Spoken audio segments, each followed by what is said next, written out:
Assam Rifles ki makok thong ba official lamana ngarang Kuki gi area ni hana phongdo ki wafam laibak thi bane Manipur ki lamasi AR na area khaidok pa ngam gi po leite hana ima gi maira gi convener te Sujata na phongdo rakli wafam se center lengan Kuki khulai pai bu singbu saugor pa man gi thawong sathari ba si tok na ba thoklem irang asigi wafam parliament ta pukhat na ba delegation ta man ta yauna mafam kyada miyam gi Meepham Pangthok-Khre ba sigi saruk moina pisum how ground the Pangthok-Khre Meepham Phongdok-Khre Meepham adu tamak makha taraduna AR na nakal animak chaf manab miyang da yengli haiki wafam adu maksu aran bane neutral leadership force ama oirabade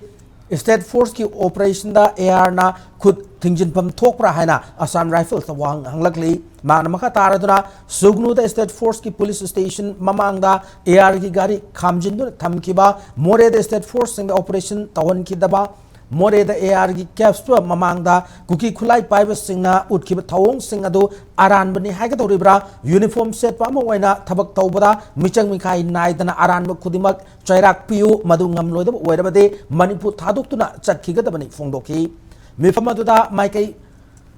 marimak question duna khul ngakpa pha punan na ba khona bagi mahuta makhoi gi hingnan ram gi lambi pi ga dabane relief camp ta leirib sing masa masa gi mayum da hanjil halo assembly Meepham masida Kuki MLA taran saruk yadrabade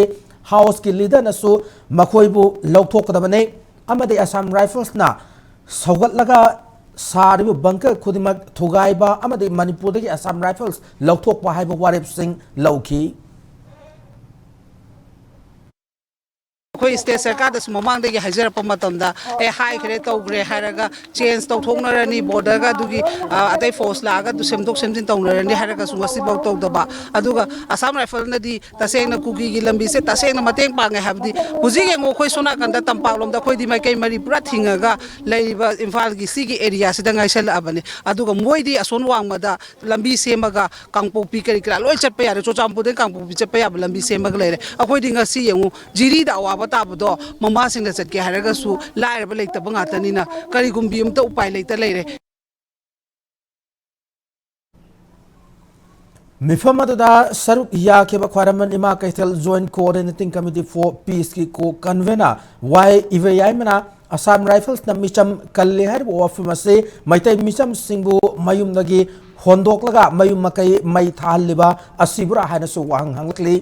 to in siding with Kuki Militant Haiba Timda Imalub Kayana Sinduna Chathakiba Meepham aduda Ivayamana Makha taraduna Assam Rifles na miyam kalli haiba wafam ase nupi khunai yaba ngamloi nakal namakak yengba Kuki singi maikai da leptuna AR na tawning mongda thabak tawriba asibu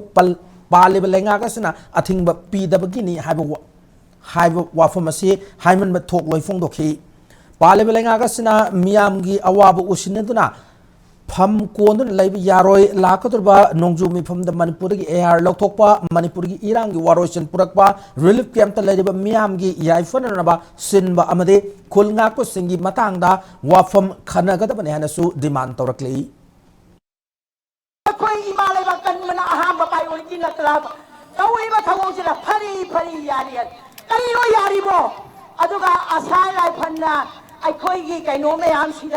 Imai be me am sila sila wese asale bagi opisan ngarang hai beto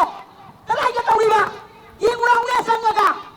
for example pi daga area da sugunu da apam kuji ma